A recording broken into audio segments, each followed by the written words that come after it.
Hello and welcome to Q&A with Dr. K. This is the Sunday special. This week's question comes from Kathy, and Kathy asked me, what is the number one thing that you would recommend people do to improve their overall health?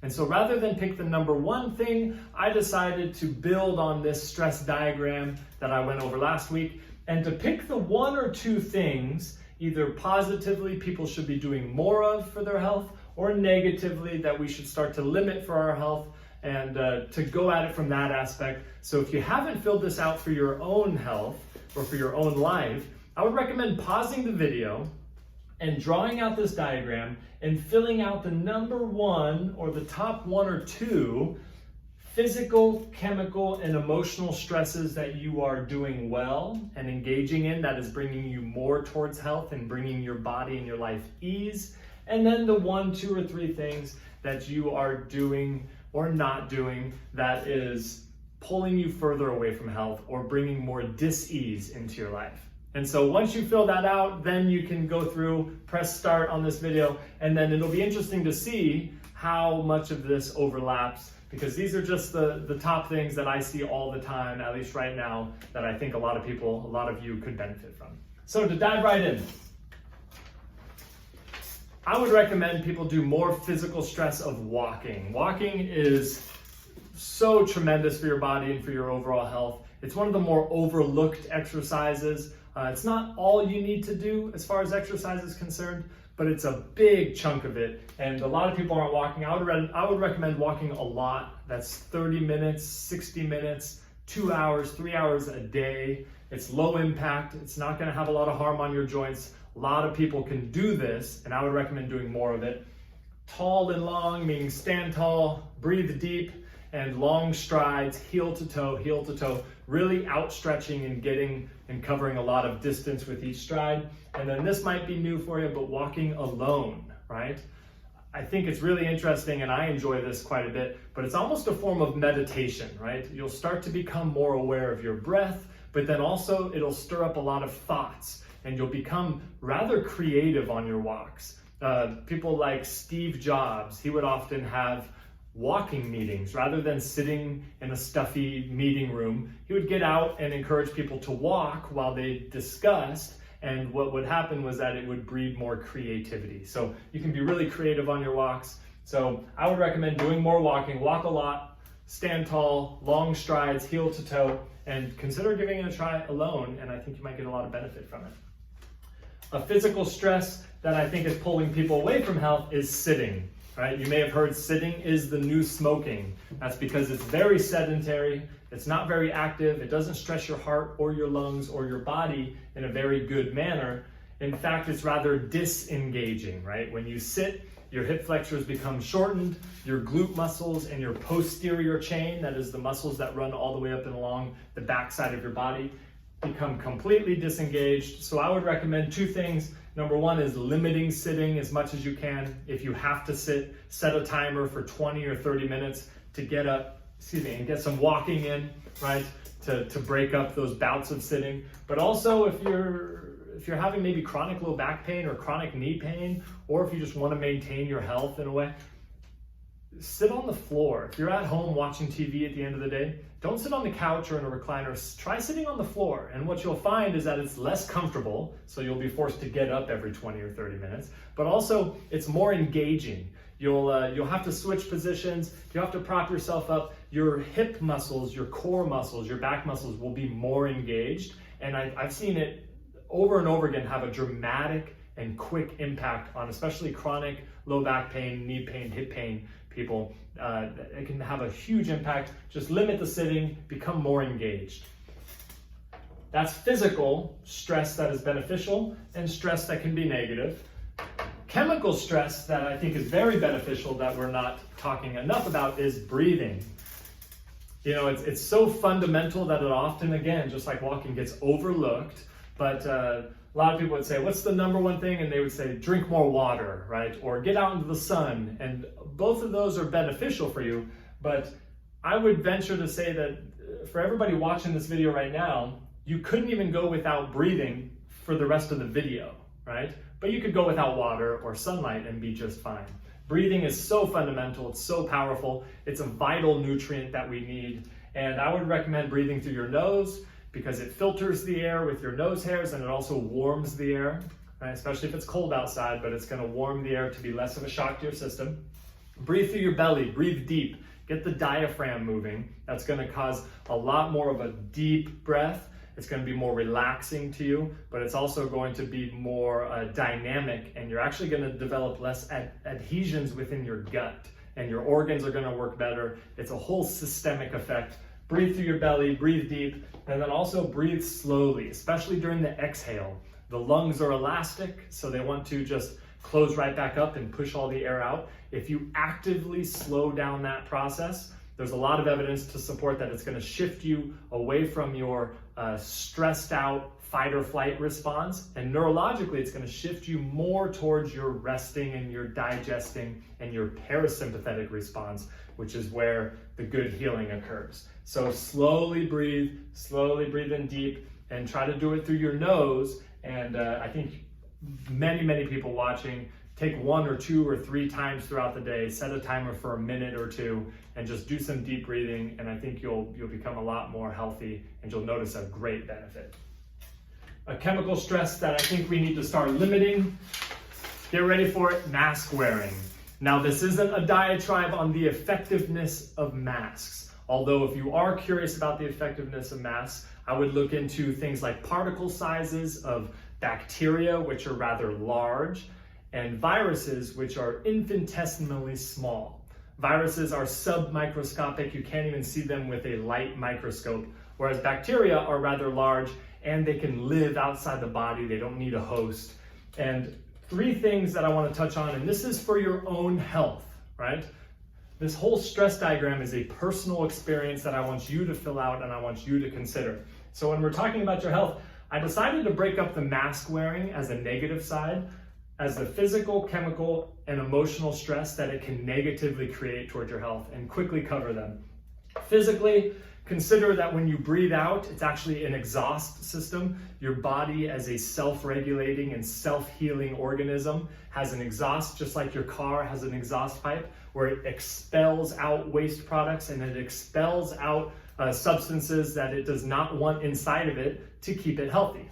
And so the big things that it exhausts in your saliva and also in the air are bacteria. And when you wear a mask, one thing that masks are very effective at doing, especially just the cloth masks or the disposable masks that so many of us are being forced to wear right now, is that it collects very effectively bacteria.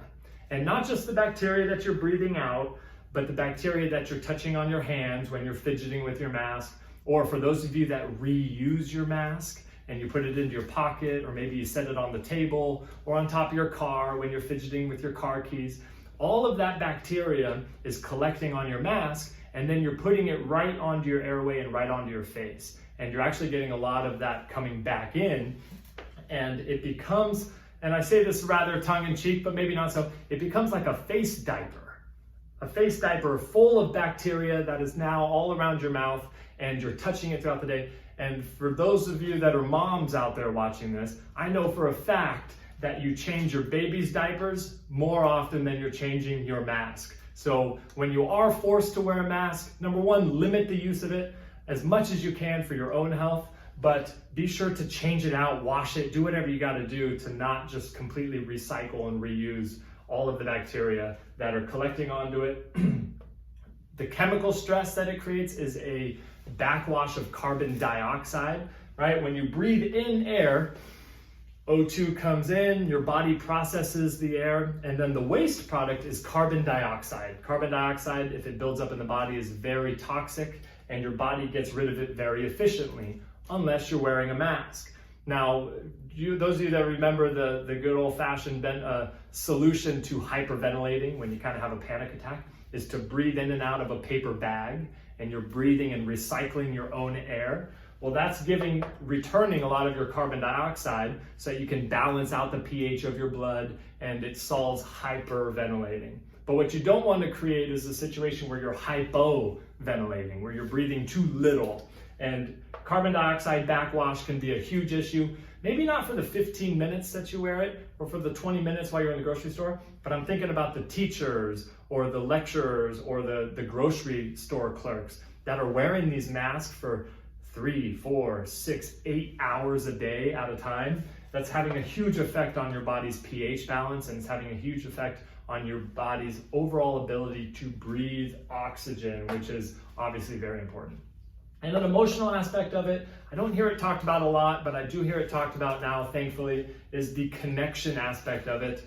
We're facial recognition creatures, we're social creatures. We do really well with face-to-face contact, primarily our children. There's a window of time as you're growing up where your brain is like a sponge, and you're pulling in a shocking amount of information and storing it in an unbelievable way. Your brain is such a miraculous organ and how it works, and there's a window of opportunity when you're growing up where you are getting these hard-grained educational pieces that you're going to move forward with for your entire life. And it worries me that, let's say it's at 2 years old or whenever it occurs, when you really start to pick up on, face-to-face contact, and you start to learn people's reactions to your actions, and you start to learn what is right or what is wrong or what is awkward. That window of time, you can't just pause it and then resume, say, pause it at 2 and then resume at 5. That window of time is irreplaceable, and it concerns me that we have a large percentage of this generation growing up that may be missing out on a huge connection building part of their lives, where their brains are just soaking up this way of being on this earth. And it is concerning that we're not having that level of connectivity.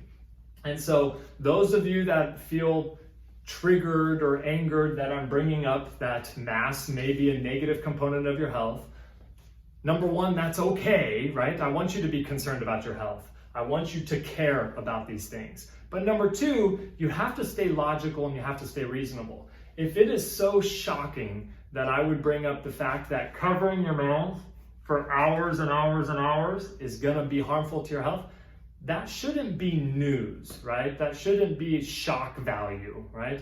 And what I think is that we're becoming so separated, especially if you look at the clickbait and all the media, and everything is designed to be at the margins, when the vast majority of us are living here in the middle. And so I'm just bringing up very logical points that are certainly going to be harming your health if you're wearing masks, certainly wearing masks long term. And so just consider them and take it or leave it, right? But these are my honest benefits and my honest risks to your health that I think people are engaging in that is actually harming their health. And for those of you that are at risk, or those of you that consider yourselves immunocompromised, I would argue that these negative effects of mask wearing would harm you even more than the healthy person that wears a mask, right? If you're obese or if you're overweight, if you're having breathing troubles or your lungs are already in poor health or your immune system is already shot, I would argue that collecting bacteria and collecting your exhaust and carbon dioxide backwashing and the lack of emotional connection and overall interconnectedness with other humans and other people that you love, I would argue that that may be harming your health even more so than the healthy fitness model that's wearing a mask when they go to the grocery store. So something to consider, right? If you're completely just off the charts angry at me for doing this, then I would recommend going on yesterday's show and watching my little bit on cognitive dissonance, because when you become identified with your beliefs, right? When your beliefs become synonymous with who you are, and then somebody presents evidence that contradicts that, it's very difficult for us to separate and to think logically, right? We start to defend our beliefs and defend our identity while disregarding information that is credible and that is logical. And so I want us all to be aware of that. Let's have a discussion, people. Take a deep breath. But honestly, we should be limiting the mask use. And that is almost not controversial for your own health, right? And then you can have a whole discussion on the effectiveness of masks. That's for another time, that's for another place. But as far as your own health is concerned, here's where we're at. Now, emotionally, let's move into the positive note on the emotional level, and that's connectedness, right? Connectedness is going to be huge. And I did kind of what I did with the mask wearing, the physical, chemical, emotional benefits of personal connection with people that you love. When you give somebody a hug, right? You have a family member, you have a loved one, you have a good friend. When you give somebody a hug, when there's physical touch, human beings are social animals. That creates a chemical response of feel-good hormones and neurotransmitters, and that is going to elevate your emotion, your mood, your happiness, and therefore your health. And so it really concerns me, especially for those that are at risk, that are not healthy right now. It really concerns me the lack of connectiveness. I can't tell you how many people have told me, at least in my office, you know, when I go to the grocery store, I feel less connected, right? We're all looking at each other over the masks and we're not connecting. We're not smiling, we're not laughing, we're not joking, we're not hugging, certainly. We're not shaking hands. We're not having this level of touch that is certainly integral to our health. And so I would think we need to connect more. It's super important. And on the flip side of that, the negative aspect of the emotional health that I think, and you might be confused because it's in blue, but I actually tried to look up the antonym, that is the opposite of empower, and I couldn't really find it. It's really interesting. And I also found that the use of the word empower from the 1800s to the early 1900s, starting at about 1960, the use of the word empower started to go down tremendously, like they dropped off of a cliff. And I'm looking at it going, that's interesting, because the opposite of that, I was disempowering, I was trying to make it a negative, but I couldn't find it. I think we need to be empowered. I think that each of you watching needs, and I've said it before, I'm going to say it again, nobody cares about you, your health, and your children and your children's health more than you do. Nobody cares more than you do. So you need to start owning that and being empowered and being positive about it and making decisions. So the two things that I would recommend, number one is identifying with conditions and labels. So many people want to know, I have this pain here, what's it called? What's the diagnosis? Or so many people truly, by the way they talk, identify as the condition. They become high blood pressure, or they become whatever the condition is. And I can't even stress how important that is to move away from that identifying feature. It's so hard to change and to move away from a sickness or a disease if you identify with that disease. And then the other thing I would say is stop outsourcing the CEO of your health. You are the CEO, you are the top of the line when it comes to your health and the health of your family. Now, you can get specialists and you can hire a contractor that's really good at painting, and you can hire somebody that's really good at windows, and you can hire somebody for the landscaping and all of the plants and the gravel and everything outside. But you don't outsource the general contractorship. You don't outsource the decision making, because you are knowledgeable enough with a logical mind, with common sense, with an overall gut feeling of, is this good for me or is this bad for me health-wise? You don't need to outsource that. You are the decision maker. You can hire a doctor or a personal trainer or a nutritionist to help you along the way, but you make those decisions. Don't just plug your brain out of your head and give it to somebody else and say, here, make the overwhelming, important decisions about my health for me. That's not how it works. You are the CEO of your own health. Nobody's going to care as much as you do. So take all of this in. Hopefully some will help you out. Hopefully some don't completely just make you bounce off the walls and ruin your whole day, because none of these things that I've said, don't let anything that anybody ever says ruin your day. Don't let other people have control of your emotions like that. You are in control. You have empowerment. You are the CEO. These are just my thoughts on these topics. I would love for you to drop a comment. I would love for all of you to drop a comment and let me know what you think. Let me know a couple things maybe that you thought were beneficial, a couple things maybe that you would add to it that I may have missed, and we'll go from there. But next week we'll do another question, so feel free to tune in. I've really appreciated all the engagements for the past week, all the newcomers, all the new subscribers, all the comments, all the likes. I really appreciate it. I hope you all are getting a lot of benefit from this show. And until tomorrow, another Q&A with Dr. K. Thank you.